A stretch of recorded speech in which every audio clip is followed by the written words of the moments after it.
Hey, as we launch our brand new series, For Norcal, I was thinking about a TED Talk that was given a number of years ago by a gentleman named Simon Sinek.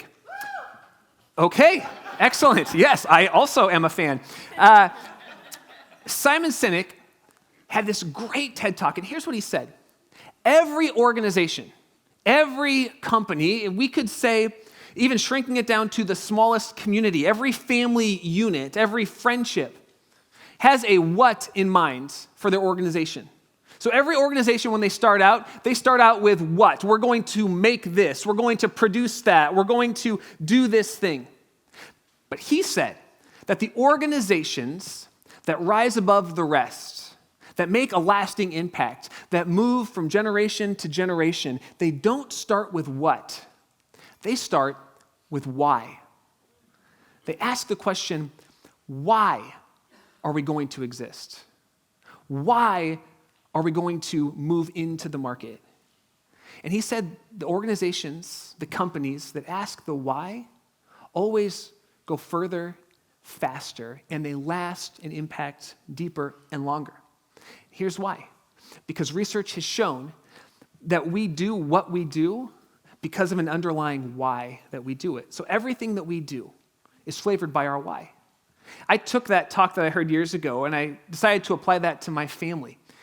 We've got a 9-year-old and a little boy who's going to be 7 next month. And if you're a parent, you know that we all have what when it comes to parenting. We all have certain things we have to do, certain whats of parenting. We have to feed them.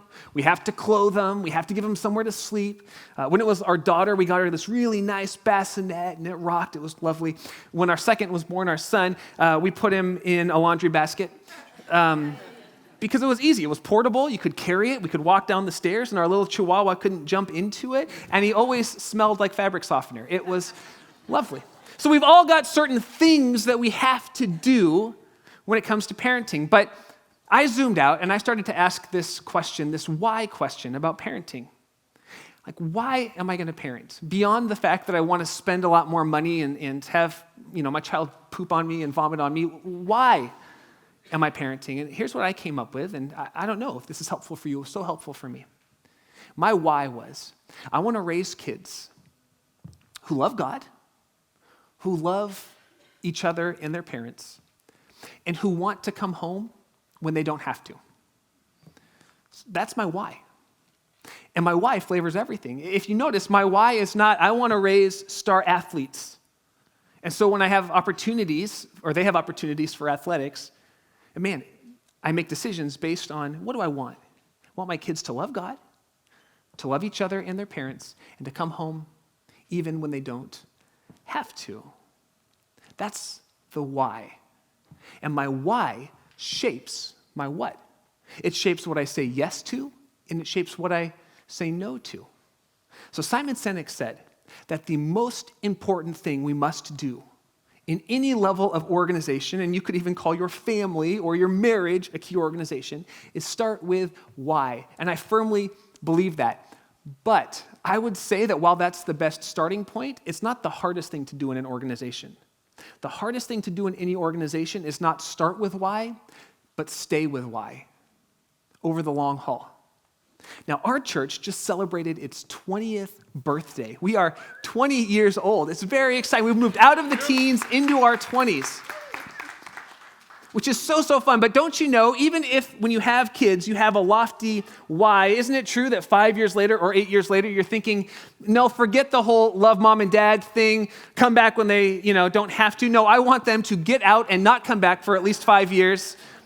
And it begins to change, and when they come back, they can only stay for a week. We give them time limits, or they have to pay rent. Because it's so hard to stay with your why through the days. How many of us have stayed with something for 20 years? Think about that.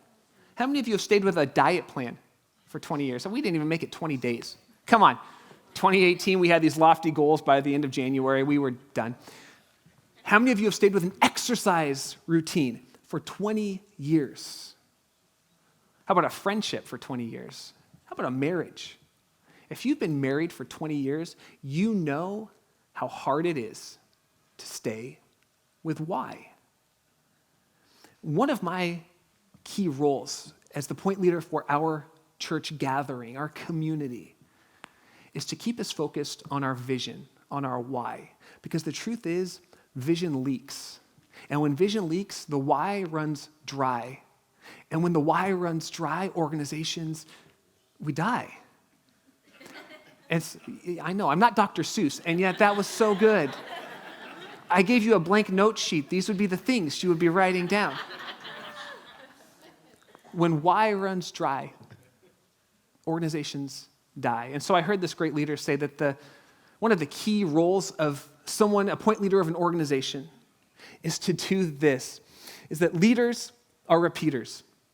That leaders repeat the why over and over and over again. That my job is to continually remind us as we head into our 21st year, why do we exist as a community? Why are we here? Because vision leaks. And when vision leaks, the why runs dry. And I would submit to you that in churches across our country, and I'll just talk about our country, that many of our churches have lost sight of our why. Why do we exist? The vision has leaked. And because of that, if you do research across our country, churches are slowly shriveling up and dying. Church attendance is decreasing, both in our city, in our state, and in our country. And among millennials, by the way, millennials are leaving the church like no other generation in human history because we're losing sight of our why. Now, it's not that we decided we were going to switch books, right? It's not like all of a sudden all the pastors in our country said, you know what, Bible, it was good for a while. We're going to start teaching out of a different book, though. There are so many other great books. No, churches are still teaching out of the same book. We're still talking about Jesus, but we've lost sight of our why. And the vision of the church is turning it. And it's becoming about something that goes on in here as opposed to something that could be moving out there. And so what I want to do today is I just want to talk about our why.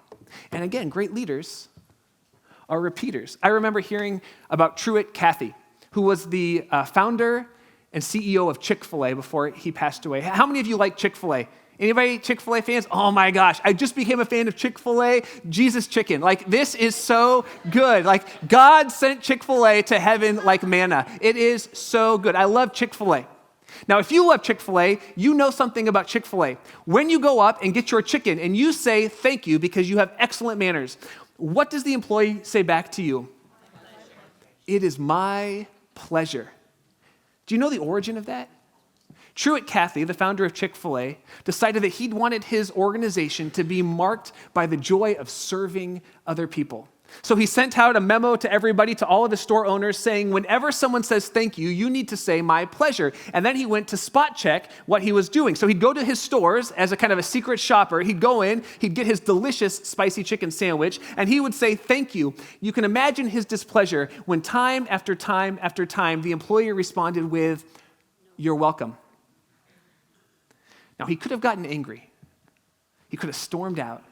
He could have fired everybody, but he didn't. He knew that leaders are repeaters. So it's reported that for the next 5 years, every time someone said thank you to him, he simply said, it is my pleasure.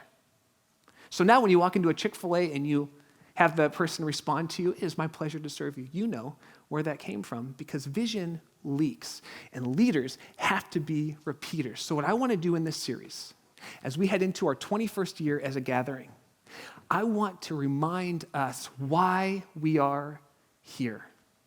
What's the point of this community and what are we about? Because I would say this, that there's one why that churches just tend to lose. You can answer this question a number of ways. Why does the church exist? But there's one. And every church that starts out starts with this why, with crystal clarity. But we lose it somewhere along the line. To try to get to the heart of this question, or to the heart of our why, I want to ask you this question. What is the church known for? Now, I don't want you to answer based on your perception. I want you to think through a friend of yours, and we've all got lots of friends in our community who does not go to church. Think about a friend of yours who doesn't go to church. It could be a family member, a kid, your spouse, your neighbor, a coworker. There are reportedly over 90% of our community that does not go to church, so just picture a friend. If you ask them, what is the church for? Why does the church exist? Most people, I would say, would stare at you blankly, and there would be crickets. They'd say, I don't know what the church is for. And here's what they would say to you. I don't know what the church is for, but many people would say, I know what the church is against, rather than what the church is for. They'll say, I don't know. I don't go to church. I haven't been around church, but I can tell you I've been on Facebook, so I know what the church is against. Especially someone who's under the age of 40 or under the age of 30. Someone under the age of 30 has more access to what the church is against because of the internet age that we live in than someone who's over the age of 50 ever experienced in their life. And most people would say this. They would say, you know what? I don't go to church, and church isn't for me because the church isn't for me. Because the church is against me. The church is against people who look like me. The church is against my tribe. The church is against my daughter or my son. The church is against my political belief. And so church isn't for them because the church isn't for them. I want to show you a picture of this guy. We're going to call this guy, I don't know this guy. Someone asked me, you put a picture of your friend on stage? No, I don't know this guy. But he had a free picture on Google, so I took it. So this is my friend. We're going to call him Petaluma Pete. So this is Petaluma Pete. If you're from Roanoke Park, you can call him Roanoke Park Ricky. If you're from Novato, you can call him Novato Ned or Katati Carl, whatever, call him whatever you want.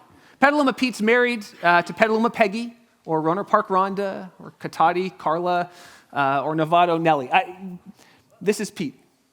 It's Sunday morning look at that. It's Sunday morning. It's church time. I don't even know what time it is. Forget about it. You know what they say when a pastor looks at his clock? You know what that means? Nothing. It means nothing when a pastor looks at his clock. It's Sunday morning, and you're sitting here in church, and church is the furthest thing from Pete's mind. Pete couldn't imagine going to church right now. Here's what we know about Pete. Pete's a good guy. Pete's in his 20s, late 20s. Pete got married young. He's been married for 5 years. He's got 1.5 kids at home. Pete works hard, and he loves his job. Pete loves his wife, but Pete has no idea how to love his wife because when Pete got married, he said, I do, but no one ever told him that it takes work to do. What he meant was, I intend to, but I have no idea how to. And so now Pete's got a wife, and Pete's got a couple kids, and Pete works really hard, and Pete works 5.5 days a week, and it's Sunday morning, and the kids, Pete Jr. and Peggy Jr., are still in bed, and Pete thinks, you know what I'm going to do? I'm going to read. You know what Pete's not thinking? He's not thinking, which church should I attend today? Because Pete wasn't raised in church. Now, Pete was raised hearing about church, because every 10 years of Pete's life, the church was against something new. So Pete heard that the church was against this, then the church was against that, then the church was against that. So Pete's sitting at home right now. And what's the role of the church? The role of the church, at least one of them, and this is the why I want to talk about today, is to shrink the gap from Pete's sofa to the empty seat right next to you. Because right now, there's a huge chasm between Pete's sofa and our church. And Pete's not considering coming to church because Pete's pretty sure that the church is against Pete and the people Pete loves and the things Pete cares about. And our job is to shrink the gap. Now, right now, you and I are asking, how do we shrink the gap? Because every one of us knows a Pete or a Peggy. And there are kids, and there are cousins, and there are parents, and there are grandparents. And each of us realizes right now we've got one shot at life. And Pete's got one shot at life, and we want that one shot to count. I woke up Thursday morning, and I was getting ready for a 6:30 coffee meeting, and I got a phone call from my dad. Anytime you get a phone call before 6 a.m., you know it's not good. And he called me and told me that my grandfather, his dad, had passed away. Had a heart attack and had passed away the evening before. And fortunately, I have not had very much experience with death in my immediate family. But when we come face to face with that moment, it brings crystal clarity about the fact that we have one shot at life, and it really matters what we do with it. So right now, every one of us is asking, how do we shrink the gap between Pete's sofa to the chair next to me? And I'm glad you asked, but it's not a new question. In fact, for 2,000 years, ever since these types of gatherings have been happening, people have been asking that exact question. And I want to tell you about the first time in recorded history where that question was asked and answered. But I have to set the stage for you because we have to really get our minds onto what was going on. So here's the backstory. There was this guy, Jesus, and Jesus claimed to be God in the flesh, uniquely God, God in a bod, showing the world what it looks like to partner with their heavenly Father. And Jesus lived, and he died, and people saw it, and he rose again. And over 500 people saw him alive. And they took to the streets, and they did not tell everyone what they believed. They told everyone what they saw. Jesus was dead, and he's alive. And wouldn't you know that story drew people in? Hundreds and then thousands of people. Some of them were Jewish people who had been waiting for Jesus to come, and they put their faith in Jesus, but they were still Jewish Jesus followers, which meant they had all the trappings of their Jewish faith. Lots of rituals, lots of customs. There was a whole sacrificial system. There was even circumcision. Yikes. There was a whole bunch of stuff that for them, it meant following Jesus. And then there's this whole other group of Jesus followers called Gentiles, which just means that they weren't Jewish. They had no church background. They did not know the trappings and the rituals and the symbols. They just knew that Jesus died, he rose again, and was uniquely God, and they came to follow. And so they're engaging together in these worship gatherings, and the Jewish Jesus followers say to the non-Jewish Jesus followers, if you really want to follow Jesus, you have to start doing all of the customs and traditions that the Jewish people do, including circumcision. Now, that is a rough way to have to start church, isn't it? Like, could you imagine being on our guest services team and being like, hey, welcome to New Life, so glad you're here. We're doing circumcisions in the room next door. Like, that's so awkward and inappropriate. And we're thinking, that's so archaic, we would never do that, right? No, that's disgusting. But how many churches in our country, of course not us, but how many churches in our country would say, welcome to our church, we're glad you're here, take off your hat. We don't wear hats in church. Or, hey, welcome to church, we're glad you're here. Hey, I see those tattoos, you probably ought to cover those up. I noticed you have piercings. I don't know. I remember I had someone first service say, that doesn't happen. Like they just audibly called that out. So I said, well, actually it does happen. This is what happens. I can hear you, okay? There's not a plexiglass wall here. I hear you. And I told our church, I remember going to a church as a pastor. I was a pastor here. I was just visiting a church in a different state one Sunday, and I was wearing a plaid shirt and jeans, which I preach in pretty much every week. And someone said to me, do you have a more formal shirt that you could put on? I'm like, what are you talking about? Like, this is my preaching getup. This is Easter right here. This is as formal as this guy gets. So we do it too, don't we? Right? When you walk into a church and you don't know any of the music and you're expected to know the words. Or how about this? When someone walks into a church and says, hey, we're so glad you're here, and then we say to everybody, okay, everybody, pull out your Bible. We know you all have them, and you're the one person who doesn't have a Bible. All of a sudden, we're doing the same thing. We're saying, hey, make sure you get circumcised on your way in the door.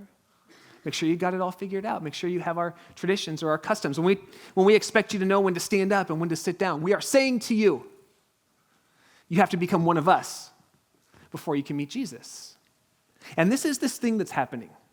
And so they call this big council, which you can imagine is like a huge town hall church meeting. And it gets rowdy. We've got the Gentile, non-Jewish Christians over here, and they're like, oh, what's going to happen? And then we've got the whole other group.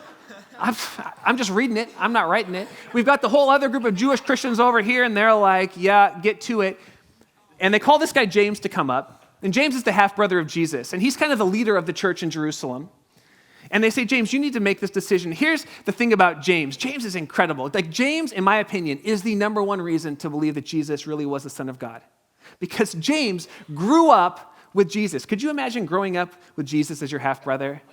It's like James and Jesus are getting into a fight, and they go talk to Mary, and they're like, James is like, Mom, Jesus started it. And Jesus is like, I'm Jesus. You know? Or it's like, hey, James, we need some more food. Go fishing for us. Oh, never mind, James. Jesus has, a couple fish and 2 loaves of bread. We'll be fine. There will be leftovers, And James is like, or it's like, hey, James, go down to the well and get some water. And then Mary looks at her. She's like, oh, no, it's cocktail hour. We'll have Jesus get the water because he does some cool stuff with water around 5 o'clock. You know what I'm talking about. Like, it would be hard if it'd be really hard if you're James to believe that your brother is uniquely the Son of God. And in fact, James didn't. Jesus' whole ministry, James did not believe that his brother was the unique Son of God. In fact, he tried to pull him away from the crowds one time, saying he was crazy. But then something happened. Jesus died and was buried and rose again. And James saw him, and he put his faith in his brother as the unique Son of God. What would it take for you to believe your brother was the Son of God? You'd have to see him alive again, and then you'd still have questions. So James rises up. He's the leader of this church in Jerusalem, this early church. And the council comes together, and they say, what are we going to do? How Jewish do you have to be a Jesus follower? What is the requirement to get into the church service?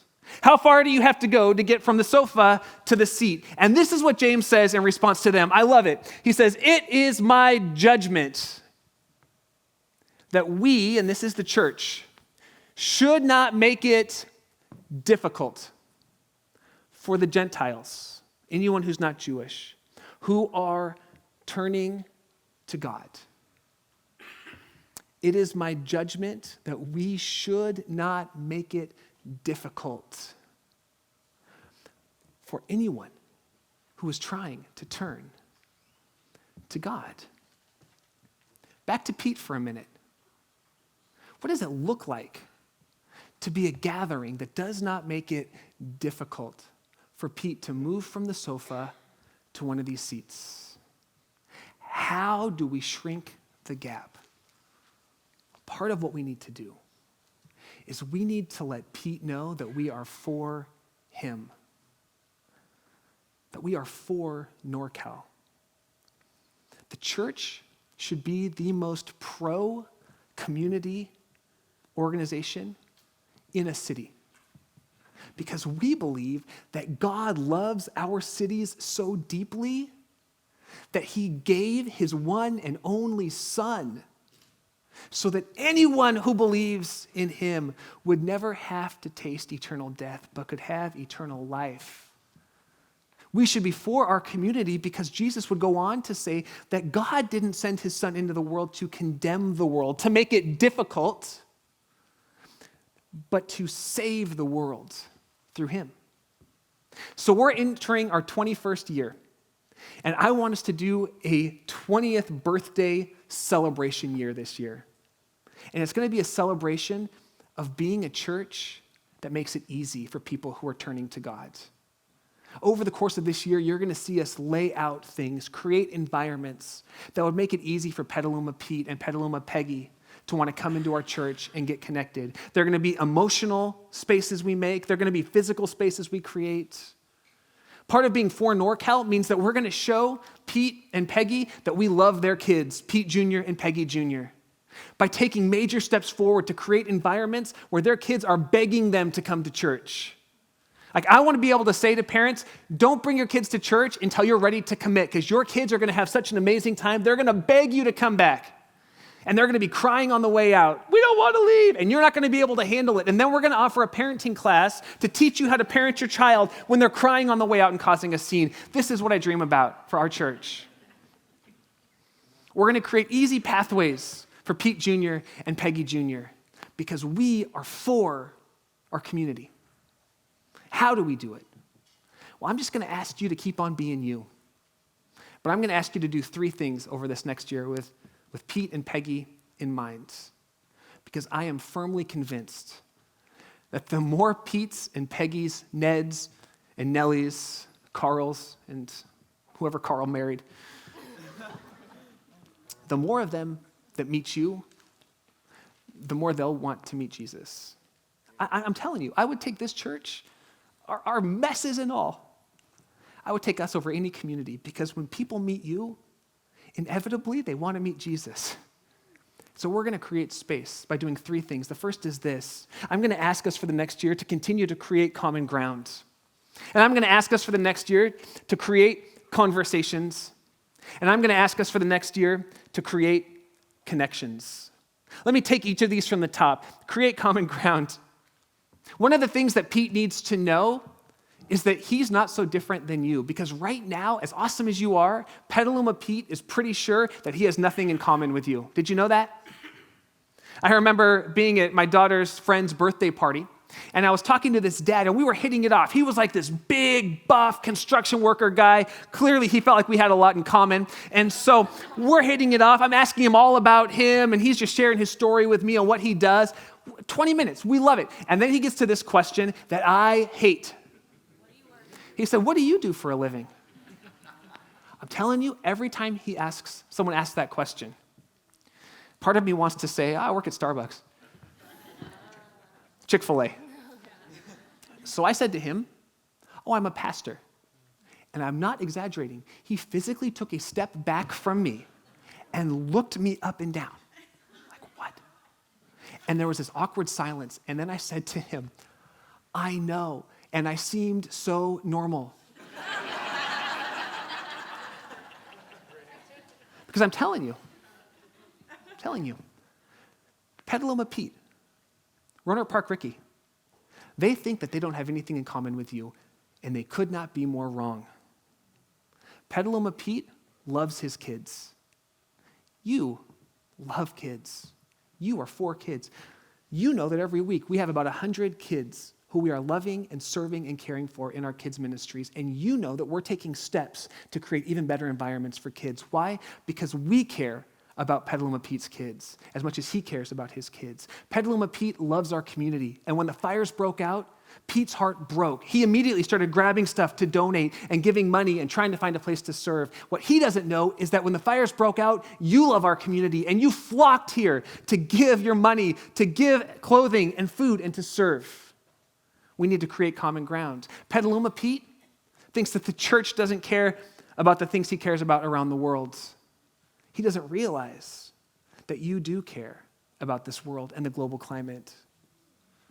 And so our job is to create common ground by rubbing shoulders with the people in our community and being for the people in our community. And as we create common ground, my hope is that we will create conversations. I'd like to get a buzz going around this community that the church is actually for NorCal. I think the church has an image problem. And it's only because the church has lost sight. Not specifically us, although we can be part of the solution. The church has lost sight about why we exist. And so we've got an image that says the church is for the church and against the world. And so I want to create conversations that the church is actually for the world. So for lack of a better term, we're going to brand For NorCal. And if you're grumbling right now thinking, oh, the church shouldn't brand things, I want to tell you something. The church is pretty good at branding. I don't know if you've seen this thing. It's called a cross. Okay? The church has been branding for quite a while. Yeah, it's okay. It's okay. So we're going to brand For NorCal. We're going to get it up on the roads. We're going to get it up on the streets. We're going to get it up on billboards because I want to create conversations. I want to have people asking, what does that mean that church is for NorCal? And I want you to help me. Would you help me? Okay, I'm going to ask you to do something this week. Before I tell you what it is, will you just do it? You should say no. Never just do something before someone tells you what it is. But you're going to want to do this. So think with me for a minute. Think about the last time you were in a fast food line at a drive-thru or in a drive-thru to get your Starbucks. What do you do when you're at a drive-thru while you're waiting to get your food? If you say, I get on my phone and I look at Facebook or text, you're breaking the law. Don't, okay? Don't. What do you do when you're in line, sitting there, foot on the brake? What do? You stare at the back of the car in front of you, don't you? And if they have bumper stickers, you read them. And if they have a personalized plate, you try to figure out what it means. You spend about 30 seconds, then you get confused, and you text your friend. Don't do that. It's against the law. So what I'd like to do is I'd like to give each of you, when you walk out, one of these magnets that says For Norcal. And what I'd like you to do this week is something that we're calling Pay It Backwards. I'd like you to drive through a drive-through extra slow, okay? Extra slow, with this on the back of your car. And make sure that the car behind you gets really close, because they're going to stare at this. And they're going to say, oh, that's kind of cool. Wonder what For Norcal is. And they're going to see the website because you're going to get that close. And then what I'd like you to do is I'd like you to pay for their meal, so that they spend 5 minutes reading For Norcal, newlifepetaluma.org, and then they have someone with this bumper sticker bless them. Pay for a meal. $5, pay for their coffee. $25 for their coffee, no big deal. So that we can create conversations. What if 500 of us did that this week? Just this week. 500 of us. We're actually partnering with another church that's a totally independent from us with this whole For Norcal idea. And they've done the same graphic, and they're doing the same branding, and they're doing the same thing in Santa Rosa that we're doing in Petaluma and Rohnert Park and Katati and Novato. Because I don't think this is a new life thing. In fact, I believe that every church in our community would be better served if we were For Norcal together. It's not about any one church. It's about a church showing the community that we love our community. And so they're doing it, and we're doing it, and the word's getting out and creating conversations. And I would like to ask you, as you pay it backwards, that we create connections by doing this. Would you pray at 1:12 every day for the 112,000 people in our immediate reach community from Rohnert Park down to Petaluma? Would you pray at 1:12 every day? Set your alarm so it goes off, and pray that God creates connections between your act of kindness and the church being for the community. Would you do that? I'm going to need your help. So again, just stare blankly at me. Oh, smile, that is lovely. If you'll do it. Because we have the opportunity to be for this community. Right now, some of you are thinking to yourselves, yeah, but wait a minute, what about us? I'll answer that question next week. But I'll tell you this, you'll never be more fully alive than when you take part in God's great vision to reach our community. You'll never be more fully alive than when For Norcal sinks in to you. My dream is, as this year goes on, that our community would think about the church fundamentally different, and that we would shrink the gap from the sofa to the seat just a little bit more, so that it could be said of us what was said at that first council, that we do not make it difficult. Thank you. That we do not make it difficult for anyone to turn to God. That we're a church that's so firmly planted in our why that it's easy for people to meet Jesus. We are For Norcal because God so loved NorCal that he gave his only son so that anyone who believes in him would never perish but experience real life. Jesus didn't come into the world to condemn the world, but to save the world. Next week, I want to talk to you about this question. What do you say to someone who says no to you? Because the truth is, 90+% of our community has already said no to you. They've said no to church. They've said no to the things you believe. They've said no to God. So what do you say to someone who has said no to you? Traditionally, churches have one of two answers. One answer drives us in to protect. One answer launches us out. If you want to know what the answer is, you got to come back next week. God bless you guys. Have a great Sunday.